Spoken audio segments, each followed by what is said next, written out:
Hello guys, नमस्कार। तो आज हम कंपेयर करेंगे S21FE 888 को Moto H40 Neo के साथ में। और आपकी भी हेवी डिमांड थी कि दोनों ही का बिल्कुल डिटेल और डेप्थ में चाहिए कंपैरिजन, क्योंकि शायद से दोनों में से कोई एक स्मार्टफोन आपके पास भी होगा और नहीं होगा तो आप खरीदने की सोच रहे होंगे। तो ये वीडियो आपके लिए बिल्कुल करेक्ट है, क्योंकि दोनों ही फोन को मैंने बिल्कुल डिटेल में टेस्ट किया है। तो जो मेरा एक्सपीरियंस रहा है दोनों ही फोन को यूज करने का, बिल्कुल डिटेल में और जेन्युइनली शेयर करूंगा इस वीडियो के अंदर, ताकि आपके सभी डाउट्स क्लियर हो जाए। वीडियो थोड़ी बड़ी होगी बिकॉज कि मैं सभी छोटे बड़े पॉइंट्स बिल्कुल डिटेल में एक्सप्लेन करता हूं। तो कोशिश करो वीडियो पूरी देखने की, नहीं देख पाए तो फिर मैंने आपको टाइम स्टैम्प भी देके रखा हुआ है। तो अभी आप दोनों ही स्मार्टफोन को बिल्कुल साइड बाय साइड देख सकते हो। तो 21FE में आपको मिलता है बैक में प्लास्टिक और मेटल की फ्रेम, जबकि नियो में आपको मिलता है बैक वेगन लेदर का और प्लास्टिक की फ्रेम, यानी कि बिल्ड क्वालिटी स्लाइटली आपको बेटर मिलेगी S21FE की। दोनों ही की वेट की हम बात करें तो जो FE है इसका वेट है 177 ग्राम और नियो का वेट है 173 ग्राम, यानी कि दोनों ही फोन ज्यादा बल्कि और वजनदार नहीं है। दोनों ही फोन के फॉर्म फैक्टर और इन हैंड फील की हम बात करें तो यहाँ पे आपको थोड़ा थोड़ा फर्क तो देखने मिलता है। जैसे कि दोनों फोन को हमने यहाँ पे साइड बाय साइड पकड़ लिया है तो ऊपर टॉप से यहाँ पे जो थिकनेस है वो बिल्कुल दोनों ही फोन की समान लगती है, समान है भी। लेकिन साइड से आपको Moto H40 Neo ज्यादा स्लिम देखने मिलता है, क्योंकि मोटो का फ्रंट ग्लास और रियर पैनल यहाँ पे कर्व कर दिया गया है, जिसकी वजह से ये फोन स्लिम बन जाता है। जबकि S21FE में यहाँ पे थोड़ा चेंज है, ये मोटो से थोड़ा थिकर साइड पे है, यानी कि 21FE की फ्रेम बिल्कुल चारों ओर से बिल्कुल समान है, बिल्कुल सिमेट्रिकल है और यहाँ पे इसके चारों कॉर्नर ज्यादा राउंडेड है। तो मेरे अकॉर्डिंग जो Moto H40 Neo है वो हाथ में बहुत ही हल्का और पतला फील होगा, और साथ ही में टॉल फोन भी है तो ये थोड़ा आपको इसे लंबा फील होगा हाथ में, और आप इसको विदाउट कवर भी यूज कर पाओगे बिकॉज की बैक में है वेगन लेदर का फिनिश। उसका फायदा यह है कि ये स्लीपरी नहीं है। तो इन हैंड फील मोटो का भी अच्छा है, लेकिन अगर किसी एक को चूज करना हो तो वो रहेगा S21FE, बिकॉज की ये थोड़ा छोटा फोन है, यानी कि स्क्रीन थोड़ी छोटी है इसकी और इसके कॉर्नर्स भी ज्यादा राउंडेड है, तो आपको ऐसे डिस्कंफर्ट फील नहीं होता। तो ज्यादा कंफर्टेबल और ज्यादा कॉम्पैक्ट फील होता है S21FE। और लुक वाइज भी देखो बैक से तो दोनों फोन यहाँ पे अच्छे तो लगते हैं, लेकिन वेगन लेदर होने की वजह से भी मोटो थोड़ा बेटर लगता है। और जो सिम ट्रे उसको भी हम चेकआउट कर लेते हैं। तो दोनों ही फोन में आपको ड्यूअल नैनो सिम ट्रे देखने मिलता है, यानी कि आप दो सिम लगा सकते हो, लेकिन कोई भी मेमोरी कार्ड आप दोनों ही फोन में नहीं लगा सकते। इसलिए आप जब भी दोनों में से कोई स्मार्टफोन बाय करो तो ये बात ध्यान में रखना कि लॉन्ग टर्म के लिए अगर आपको खरीदना है तो आपको यहाँ पे इसका हायर वेरिएंट ही बाय करना है। और हाँ, दोनों ही फोन का आप सिम कार्ड ट्रे मेरे हाथों में देख सकते हो, तो यहाँ पे है रबराइज गास्केट और ये फोन IP68 रेटेड भी है। तो इन दोनों ही फोन की IP रेटिंग टेस्ट करने के लिए मैं दोनों ही फोन को बहुत बार पानी में जानबूझ के डुबाया भी है, धोया भी है, तो मुझे अब तक कोई भी दिक्कत नहीं लगी। दोनों ही स्मार्टफोन से IP रेटिंग यहाँ पे बिल्कुल टकाटक चल रही है। इसका मतलब ये कि अगर आपके पास में ये दोनों ही स्मार्टफोन है और ये गलती से पानी में गिर जाते हैं तो ये सर्वाइव कर जाएंगे, कोई दिक्कत नहीं आने वाली। तो IP68 दोनों ही फोन में होना अच्छी बात है, लेकिन आप इसको जानबूझ के पानी में मत डालना, नहीं तो प्रॉब्लम आ सकती है। ये मेरा काम है, मेरे पास बहुत से स्मार्टफोन होते हैं, मैं उनको जानबूझ के पानी में डालता हूँ बिकॉज कि मैं टेस्ट कर पाऊँ IP रेटिंग वगैरह,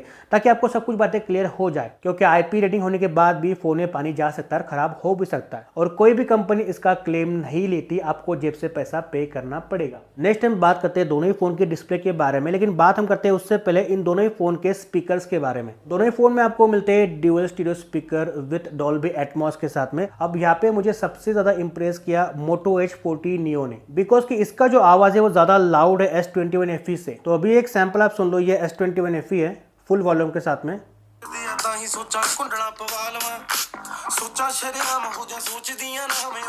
और यह है मोटो फुल वॉल्यूम के साथ में।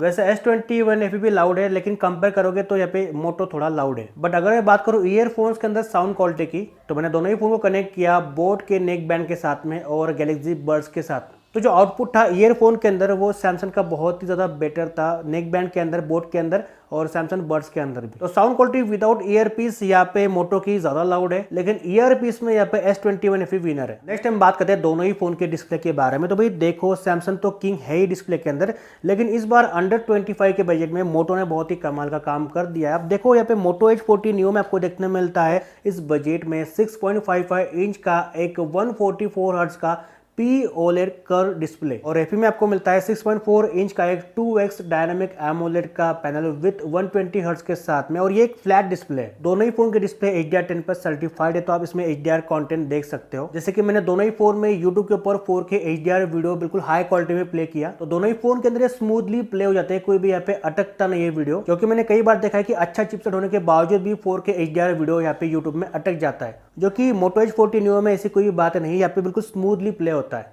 और ब्राइटनेस की हम बात करें तो नियो में जाती है पीक ब्राइटनेस 1300 निट्स तक के और 21 एफपी में जाती है 1200 निट्स तक के। तो दोनों ही सफिशिएंटली ब्राइट है इंडोर भी और आउटडोर भी, लेकिन स्लाइटली मुझे थोड़ा ज्यादा ब्राइट लगा मोटो H40 नियो इंडोर के अंदर भी और आउटडोर के अंदर भी। और बात हम करें डिस्प्ले के प्रोडक्शन की तो मोटो में आपको मिलता है NEG ग्लास प्रोडक्शन, जो कि इतना ज़्यादा बेटर नहीं है बिकॉज कि मैं इसको यूज़ करा तो यहाँ पे छोटे छोटे स्क्रैचेस भी पड़ चुके हैं। तो जैसे ही फ़ोन अगर आपके हाथ में आता है तो सबसे पहले यहाँ पे स्क्रीन गार्ड या फिर टफन ग्लास लगा लो ताकि यहाँ पे स्क्रैच ना आए। लेकिन एफई की बात हम करें तो यहाँ पे आपको मिलता है विक्टर्स ग्लास का प्रोडक्शन, और मैंने इसको स्टार्टिंग में लगभग 1 से 2 महीने बिना ग्लास का यूज़ किया था, यानी कि बिना टफन ग्लास का, तो मुझे कोई भी यहाँ पे स्क्रैच नहीं मिला। बट अभी मैंने इसके ऊपर ग्लास लगवा लिया, यानी कि यहाँ पे जो विक्टर्स है वो थोड़ा ज़्यादा बेटर है। दोनों में आपको बायोमेट्रिक इन डिस्प्ले सेंसर भी देखने मिलता है। दोनों की स्पीड मुझे बिल्कुल सही लगी, यानी कि बिल्कुल समान ही लगी। दोनों ही बिल्कुल एक्यूरेट है और बिल्कुल फास्ट भी है। पहले मोटो का थोड़ा स्लो था लेकिन अपडेट के बाद में थोड़ा सा अभी फास्ट हो चुका है। दोनों की डिस्प्ले क्वालिटी बहुत ही अच्छी है। आपका वीडियो वॉचिंग एक्सपीरियंस बहुत ही अच्छा रहेगा दोनों स्मार्टफोन के साथ में। बस आपको ये चूज करना है कि आपके लिए कौन सा डिस्प्ले बेटर रहेगा, कर्व वाला या फिर फ्लैट वाला, यानी कि आपको कौन सा ज्यादा बेटर लगता है। अगर आपको फ्लैट डिस्प्ले अच्छे लगते हैं तो एफई आपके लिए बेटर ऑप्शन है विक्टर्स के साथ में, और आपको अगर चाहिए 144 हर्ट्ज विद कर्व डिस्प्ले तो आपके लिए मोटो भी बेटर ऑप्शन है, लेकिन आपको यहाँ पे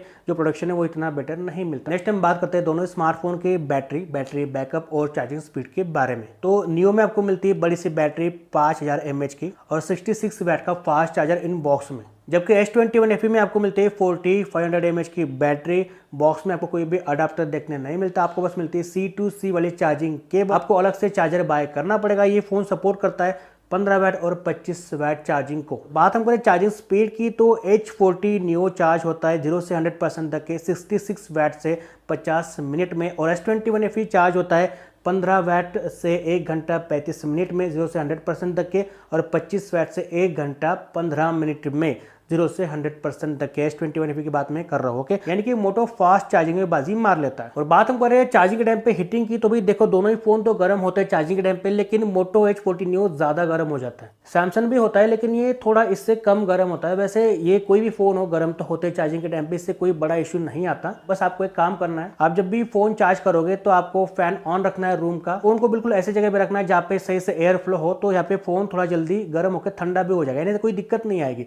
तो ये बस यही सोल्यूशन है, बाकी तो फोन गर्म होना ही है, वो चाहे आईफोन हो या फिर मोटो हो या फिर सैमसंग हो। और अब बात करें बैटरी बैकअप की तो यहाँ पे बहुत लोग कंप्लेन करते हैं कि भाई दोनों ही फोन का बैकअप इतना ज्यादा ग्रेट नहीं है। तो भाई देखो मैंने जो यहाँ पे ऑब्जर्व किया तो यहाँ पे लगभग देता है 6 से 6.5 घंटे का बीच का स्क्रीन ऑन टाइम। 100% से लेकर 0% तक के मैंने इसको ड्रेन किया था तो लगभग 6.5 घंटे का मुझे स्क्रीन ऑन टाइम मिल चुका है। लेकिन बात हमारे S21 FE की तो यहाँ पे ये देता है मुझे 100% से लेकर 0% तक की बैटरी अगर मैं ड्रेन करता हूँ तो ये मुझे देता है लगभग 5 से 5.5 घंटे का स्क्रीन ऑन टाइम। तो मेरे टेस्टिंग के अकॉर्डिंग यहाँ पे जो नियो है वो थोड़ा ज्यादा बेटर बैटरी बैकअप दे रहा है एफई के मुकाबले में, बिकॉज के भी आपको बैटरी थोड़ी बड़ी मिलती है, 500 mAh ज्यादा मिल जाती है। लेकिन कुछ लोग कंप्लेन करते हैं कि हमारे नियो में इतना बेटर बैकअप नहीं है। तो भाई सिंपल से कुछ आपको टिप्स ध्यान में रखना है, आपको 144 हर्ट्ज से हटा के 120 हर्ट्ज के ऊपर डाल देना है मोटो H40 नियो को, डार्क मोड को अप्लाई कर लेना है, और जो अनवांटेड एप्लीकेशन है आपको उनको बैकग्राउंड में रिस्ट्रिक्ट करना है, जो कि आपको बैटरी के अंदर जाकर के सेटिंग मिल जाती है। और आपके फोन को हमेशा स्टेबल नेटवर्क के ऊपर ही चलाए, यानी कि 5G स्टेबल होगा तो उसके ऊपर ही रखो, नहीं होगा तो फिर 4G कर दो। अगर नेटवर्क स्टेबल नहीं होगा तो आपकी फोन की बैटरी ओवरनाइट ज्यादा ड्रेन होगी। ये सेम टिप्स जो है वो S21 FE के ऊपर भी अप्लाई होती है, और आपका यूज कैसा है इसके ऊपर भी डिपेंड करता है बैटरी बैकअप। तो कुल मिला के आप अगर दोनों ही फोन को सुबह 8 से 9 बजे के बीच में चार्ज करते हो और यहाँ पे अगर ऑफिस में निकल जाते हो, जॉब पे निकल जाते हो, तो ये फोन लगभग एक दिन आपका निकाल देंगे। और अगर आप थोड़ा हेवी टास्क करते हो तो आपको दोबारा फोन चार्ज करना पड़ सकता है, क्योंकि यहाँ पे दोनों ही फोन में थ्रोटलिंग का इशू है। दोनों ही फोन की चिपसेट यहाँ पे थ्रोटल कर देते हैं अगर आप थोड़ा हेवी टास्क करोगे तो, क्योंकि दोनों फोन जल्दी गर्म भी हो जाते हैं। इन्हें थ्रोटलिंग होगा तो फिर यहाँ पे फोन की बैटरी जल्दी ड्रेन भी होने लग जाती है। तो चार्जिंग स्पीड भी मोटो की बेटर है, बैटरी बैकअप भी मुझे थोड़ा बेटर मोटो का लगा। लेकिन बात हम करें One UI 6 की तो हो सकता है कि इसके बाद में यहाँ पे सैमसंग S21 FE की बैटरी भी थोड़ी बेटर हो जाए, हम उम्मीद तो यही करते हैं। नेक्स्ट हम बात करते हैं दोनों ही स्मार्टफोन के परफॉर्मेंस के बारे में। तो एक तरफ है स्नैपड्रैगन 888 S21 FE के अंदर, और एक तरफ है नियो के अंदर डायमेंसिटी 7030 का चिपसेट। अब दोनों में से कौन ज्यादा पावरफुल है, तो क्लियर विनर है स्नैपड्रैगन 888 आंकड़ों के हिसाब से, यानी कि पेपर के हिसाब से भी, क्योंकि इसका जो AnTuTu स्कोर लगभग 8 लाख के प्लस आता है 888 का, और जो 7030 इसका जो स्कोर आता है लगभग 5-5.5 लाख के आसपास आपको देखने में मिल जाता है। तो जो रिजल्ट है वो सिर्फ मैंने स्कोर के ऊपर जज नहीं किया, क्योंकि मैंने दोनों ही फोन को बिल्कुल डिटेल में हेवी टेस्ट किया है। तो जो पावर है वो क्लियरली दिखती है 888 के साथ में। आप जब भी कुछ हेवी टास्क करोगे, जैसे कि गेमिंग करना हो या फिर वीडियो एडिटिंग करना हो या फिर जो भी हेवी टास्क है, वहां पे S21 FE 888 के साथ में बहुत ज्यादा बेटर काम करता है। जैसे कि BGMI हो या फिर और भी कोई गेम्स है, तो वहां पे आपको सेटिंग एडिशनल देखने मिलती है 888 के साथ में। गेमिंग के FPS आपको ज्यादा बेटर मिलते हैं 888 के साथ में, कांस्टेंट भी रहते हैं। यानी कुल मिलाकर जो गेमिंग का एक्सपीरियंस है आपको 888 में ज्यादा बेटर मिलेगा, लेकिन लॉन्ग टर्म के लिए नहीं मिलेगा। ये दोनों फोन गेमिंग स्मार्टफोन बिल्कुल भी नहीं है, लेकिन आप जितनी भी गेमिंग करोगे आधा 1 घंटे की, वहां पे 888 ज्यादा बेटर आपको आउटपुट दे देगा कंपेयर टू नियो के मुकाबले में। और बात हम करें वीडियो एडिटिंग की, तो यहाँ पे भी 888 आगे निकल के आता है। मैंने बहुत बार रेंडर किया, यानी कि फाइनल आउटपुट यानी कि एक्सपोर्ट किया, तो वहां पे 888 जल्दी एक्सपोर्ट कर देता है, यानी कि रेंडर कर देता है। नियो थोड़ा पीछे रह जाता है। लेकिन आप अगर नॉर्मल यूजर हो, यानी कि गेमिंग ज्यादा नहीं करते या फिर अगर आपको हेवी टास्क नहीं करने हैं, तो इस मामले के अंदर नियो जो यानी कि मोटो H40 नियो बहुत ही अच्छा काम करता है, क्योंकि नॉर्मल से मिड मॉडरेट टास्क में दोनों फोन बिल्कुल सही से और बिल्कुल फास्ट फ्लुएंट चल जाते हैं, कोई इशू आपको देखने नहीं मिलता। इवन जो मोटो है ना, इसका यूआई बहुत ही लाइट वेट है, और यहाँ पे इसका जो चिपसेट है डायमेंसिटी वाला 7030 का, वो बिल्कुल कैपेबल है ऐसे नॉर्मल और मिड मॉडरेट टास्क करने के लिए। इवन ये 4K रिकॉर्डिंग भी कर देता है रियर और फ्रंट के साथ में, और HDR वीडियो भी ये बिना अटके प्ले कर देता है। और यहाँ पे यूआई बहुत ही लाइट वेट और क्लीन होने की वजह से बहुत ही फास्ट मिलते हैं एनिमेशन, यानी कि बहुत ही स्मूथली आपके सभी एप्स ओपन क्लोज हो जाते हैं, कोई भी आपको दिक्कत फेस नहीं होती। इवन 120 हर्ट्ज और 144 हर्ट्ज ये बिल्कुल स्मूथली ऑपरेट कर देता है। बात हम करें परफॉर्मेंस की, तो हेवी टास्क में 888 ज्यादा बेटर काम करता है, लेकिन बात हम करें नॉर्मल मिड मॉडरेट या फिर डेली यूजर्स की, तो वहां पे दोनों फोन बहुत ही स्मूथली और सही से परफॉर्म करते हैं। नेक्स्ट टाइम बात करते हैं यूआई के बारे में, तो सैमसंग आपको प्रोवाइड करता है S21 FE के अंदर One UI, और ये अभी चल रहा है One UI 5.1 के ऊपर विद Android 13 के साथ में।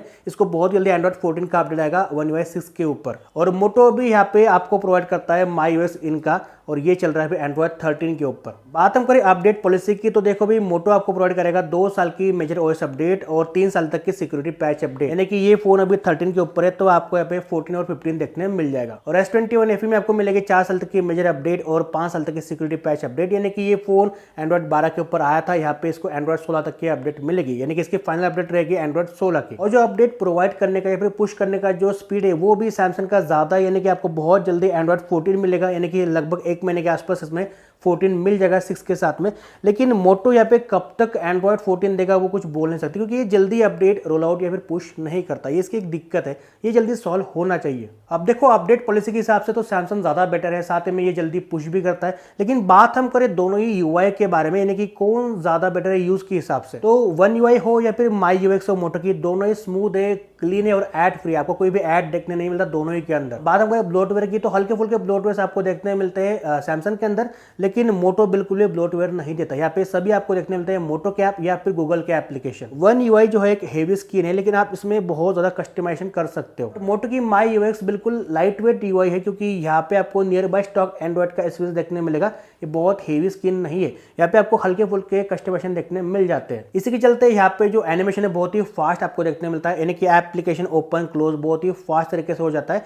चाहे चिपसेट यहाँ पे थोड़ा वीक क्यों ना हो, लेकिन यहाँ पे आपको जो एक्सपीरियंस है फोन को यूज करने का बहुत ही फास्ट और स्मूथ मिलता है, यानी कि दोनों ही का यूआई आपको बहुत ही स्मूथ और अच्छा फील होगा। यानी कि आपको MI की तरह या फिर रियलमी की तरह ऐसे बहुत सारे एड्स नहीं देखने मिलेंगे, कोई भी ऐसे ज्यादा बग्स देखने नहीं मिलते, और कुछ ऐसे फीचर्स है जो कि आपको दोनों फोन में मिल जाते हैं। जैसे कि यहाँ पे सैमसंग में मिलता है सिक्योर फोल्डर, तो यहाँ पे भी आपको सिक्योर फोल्डर देखने मिल जाता है। सैमसंग आपको देता है सैमसंग डेस्क का सपोर्ट, और यहाँ पे आपको मिलता है रेडी फॉर का सपोर्ट, यानी कि आप अपने फोन को लैपटॉप टीवी के साथ में भी कनेक्ट कर सकते हो वायरलेसली और वायर के साथ में। तो क्लियर आंसर ये है कि अगर आपको चाहिए सिंपल सा स्टॉक एंड्रॉइड वाला एक्सपीरियंस जहाँ पे ज़्यादा तामझाम ना हो, तो आप जा सकते हो डायरेक्टली मोटो H40 नियो के साथ में। लेकिन यहाँ पे अपडेट जल्दी पुश नहीं होती, तो ये एक थोड़ा सा आपको ध्यान में रखना होगा, और यहाँ पे अपडेट सपोर्ट आपको कम देखने मिल जाता है। लेकिन बात हम करें One UI की, तो यहाँ पे बहुत हेवी स्क्रीन है, लेकिन यहाँ पे आप कस्टमाइज बहुत ज़्यादा हद तक कर सकते हो इसको गुड लॉक वगैरह यूज़ करके, और ये ज़्यादा आई कैची यूआई है। साथ में यहाँ पे कलरफुल यूआई भी, यानी कि आपको जो आइकॉन्स वगैरह या फिर सेटिंग वगैरह सब कुछ यहाँ पे कलरफुल देखने मिलता है, तो यहाँ पे मज़ा आता है फ़ोन को यूज़ करने में, और साथ में स्मूथ भी है यूआई वगैरह। तो चॉइस हर एक की अलग अलग हो सकती है, लेकिन जो मेरी फेवरेट यूआई है वो है One UI। नेक्स्ट हम बात करते हैं कैमरा के बारे में, तो भाई यहाँ पे क्लियर सा मैं आपको आंसर दे दूंगा बिल्कुल शॉर्ट में। S21 में आपको देखने मिलता है ट्रिपल कैमरा का सेटअप, 12 MP का मेन कैमरा, 12 का अल्ट्रा वाइड और 8 का टेलीफोटो लेंस। मोटो H40 Neo में आपको देखने मिलता है 50 MP का मेन कैमरा और 13 MP का अल्ट्रा वाइड कैमरा। दोनों ही फोन में सेल्फी कैमरा है 32 मेगापिक्सल का। दोनों फोन में आपको रियर के मेन कैमरा में OIS का सपोर्ट देखने मिल जाता है। अब दोनों ही फोन के साथ में आप फ्रंट और रियर से 4K रिकॉर्डिंग कर सकते हो, लेकिन मोटो H40 में ओनली बस 30 fps का ऑप्शन मिलता है रियर और फ्रंट से वीडियो रिकॉर्डिंग में, लेकिन S21 आपको देता है 4K 60 fps तक का सपोर्ट फ्रंट में भी और रियर में भी। तो क्लियर आंसर ये है कि आप अगर कैमरा वाला कोई स्मार्टफोन ढूंढ रहे थे अंडर 30 के बजट में, तो चाहे डायनेमिक रेंज हो, दिन के फोटोज हो, नाइट के फोटोज हो, पोर्ट्रेट फोटोग्राफी हो, अल्ट्रा वाइड हो, सेल्फी हो या फिर वीडियो रिकॉर्डिंग हो 4K में फुल HD में, यहाँ पे S21 FE ज़्यादा बेटर परफॉर्म करता है मोटो H40 Neo के मुकाबले में, क्योंकि मोटो H40 Neo कैमरा इस बजट में इतना ज़्यादा बेटर परफॉर्म नहीं करता। ये बहुत ज़्यादा ओवर सैचुरेट कर देता है वीडियो हो फोटो के अंदर, इतना इसका बेटर आउटपुट नहीं है। तो मोटो H40 कैमरा के हिसाब से इसके सामने टिक नहीं सकता। अगर आपका बजट कम है अंडर 25K तो फिर आप देख सकते हो इसको भी। नेक्स्ट पॉइंट है नेटवर्क का। तो यहाँ पे दोनों ही फोन में सफिशिएंट 5G की बैंड है, तो मैं दोनों ही फोन के अंदर एयरटेल जियो का सिम लगाया तो 5G जो है वो मिल जाता है। इंडोर आउटडोर बिल्कुल स्टेबल रहता है मेरी एरिया के अंदर। 5G का स्पीड भी अच्छा है, 4G प्लस भी यहाँ पे इजीली दोनों ही फोन में मिल जाता है, यानी स्पीड वगैरह अच्छा मिलेगा नेट का।